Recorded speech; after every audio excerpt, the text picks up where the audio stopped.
هەر لەبارەی بارودۆخی سیاسی عێراق و پێشاتەنوانی کە لە بەردەم پرۆسەی سیاسی عێراقدایە سەدریەکان ئامادە نین دانیشتن لەگەڵ لایەنەکانی دیکەی شیعەدا بکەن بە مەرج ئامادەن کە بێنە ناو حکوومەتەوە جارێکی دیکە هەوڵ بۆ هەڵوەشانەوەی پەرلەمان و ئەنجامدانی هەڵبژاردننی پێشوەختە دەدەن. زیاتر قسە دەکەم سەبارەت بەم پێشاتانە بەڕێز محسن بەهادلی شرۆڤەکاری سیاسی لە بەغداوە لەگەڵما لەگەڵ بەڕێزیان شرۆڤێن بابەتانە دەکەم.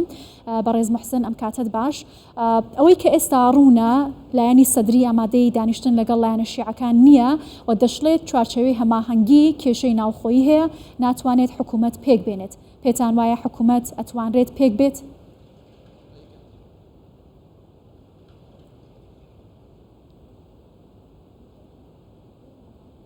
بەناوی خۆی گەورە و میهرەبان سڵاو بۆ ئێوە و بۆ بینەرانی بەڕێزی کوردستان 24 ئەمڕۆکە من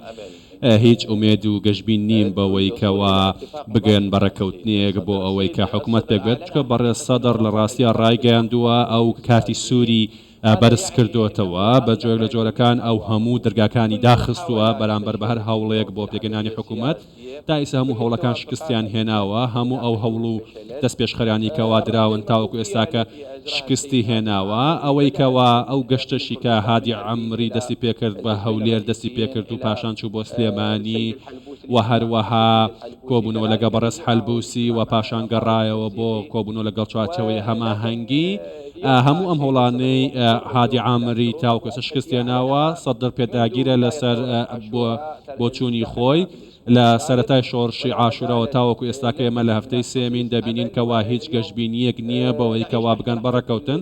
ئەمڕۆکە ئێمە لەژێر ڕەحمەتی میزاجی سیاسی لایەنەکان دەژین وا لە قۆناغێکی بنبەستی سیاسین لە نێوان چوارچەوەی هەماهەنگی و سەدرەکان ئەمەش وەکو عقدێک وایە کە لە ڕابردووە لە بینیان هەیە کە بۆتە بربەستێکی گەورە لە بەردەم پێکهێنانی حکوومەت و بەڕێز مالیکی و سەدر بە تایبەتی پێدەچێت کەوا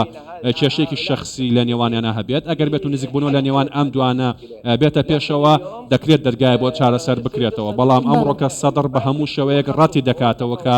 لەگەڵ مالیکی دابنشێ و سەدر پێی وایە مالیکی دوژمنە و پێویستە بەدرێ بە دادگا و دوور بکەوێتە لە پرۆسەی سیاسی بە شێوەیەکی گشتی ئەمە کێشەی سەرەکیە لە نێوان چوارچەوەی هەماهەنگی و سەدرەکان دوو کەسی جیاواز کە دوژمنی یەکترین و هەر یەکیان دەوێتی ئەوەی دیکە لە پرۆسەی سیاسی بسڕێتەوە ئەمە شۆکاری سەرەکیە لەوەی کرا تاوەکە ئێستاکە دەبینین حکوومەت پێک زۆر باش ئەگەر بارودۆخەکە بەم شێوەیە بەردەوام بێت ئەو گرێ کوێرانەی کە بەڕێزت ئاماژت پێکرد نەکرێتەوە عێراق دەکەوێتە چەق قۆناغێکەوە مەترسیەکانی بەردەم عێراق چی دەبن لە داهاتوودا؟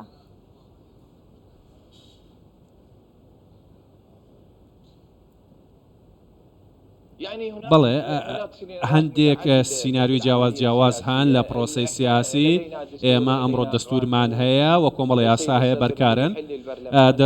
سەدر دەوێتی پەرلەمان هەڵوەشێنێتەوە بەڵام هەڵوەشانەوەی پەرلەمان تاوەکو ئێستاکە ڕێوشێنی خۆی هەیە حتا لایەنەکانش لەگەڵیا بن دەبێت بە شێوەی دەستور بێت چونکە مادەی 74 لە دەستوردا بە زۆر ڕوونی ئاماژی بەوە داوە کە چۆن پەرلەمان هەڵدەوەشێتەوە بۆیە کاتە سەدر بڕیاری دابچێتە ناوچەی سەوز و لە بەردەم پەرلەمان بمێنێتەوە و دەرگاکانی ناوچەی سەوز و لە بەردەم پەرلەمان ئامادەیان هەیە ئەوان تاوەکو ئێستاکە سازشیان نەکردووە ئەو خەڵکانە ناسنەوە شوێنەکانی خوان و ماڵەکانی خۆیان تاوەکو داواکارەکانیان جێبەجێ نەکرێت بۆیە ئەمە قورسە جێبەجێ بکرێت ئەمڕۆکە دەبینین کە ئەگەر بێت و بەتایبەتی پێکدادانێک لە نێوان خۆپشاندەرانە دروست بێت لە ناو شیعەکاندا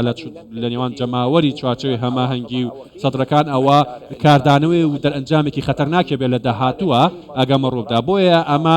بەکارهێنانی شەقامش بە شێوەیەکی گشتی چارەسەر نییە دەبێت بگەڕێنەوە بۆ مێزی گفتوگۆکردن دابنشن هەوڵدان ڕێکەوتنیە بدۆزنەوە ڕەنگە دەبێت هەر لایەنێک سازش بکەن ڕەنگە چارەسەرێک لای بەڕێز سەرۆک بارزانی هەبێت چکە ئەو کەسێکی بەهێزە و دەتوانێت کەوا هەمیشە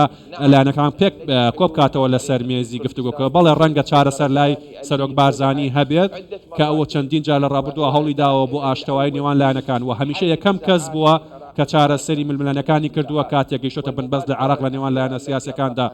و بەم دوایانەش دەست پێشخەری سەرۆک بارزانی هەبوو پێشوازیی گەورەی لێکرا لە لایەنە سیاسیەکانەوە بەڵام سەدر تاوەکو ئێستاکە پێداگیرە لەسەر بۆچوونەکانی خۆی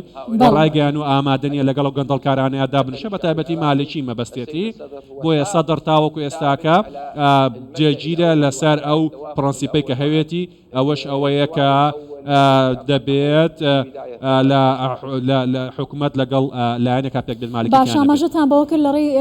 لە ڕووی دەستوری و یاساییەوە پەرلەمان هەڵوەشانەوەی پەرلەمان کارێکی ئاسان نییە ئەنجامدانی هەڵبژاردننی پێشوەختەش بۆ عراقێکی وەکو ئێستا ناسەقامگیر سەختە ئەی چۆن ئەتوانرێت ئەم پرۆسەیە چارەسەر بکرێت ئایا هەڵبژاردننی پێشوەختە گەر دووبارە بکرێتەوە چارەسەری کێشەکانی عراق دەکات؟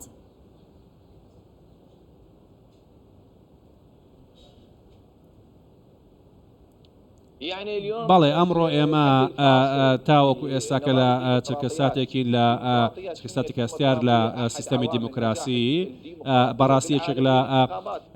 ڕکنە سەرەکیەکانی ئێستاکەوتی دیموکراسی بریتە لە هەڵبژاردن کاتە گەل لە جێ دەنگدا لە سندوقەکان لە هەڵبژاردن و کەسێک هەڵبژێرن بۆی کە نوێنەرایەتیان بکات لە پەرلەمان و هەروەها لە حکوومەت بە شێوەیەکی گشتی چونکە گەل سەرچاوی دەسەڵاتەکانە بەڕاستی هەڵبژاردن هەمیشە چارەسەرە ئەگەر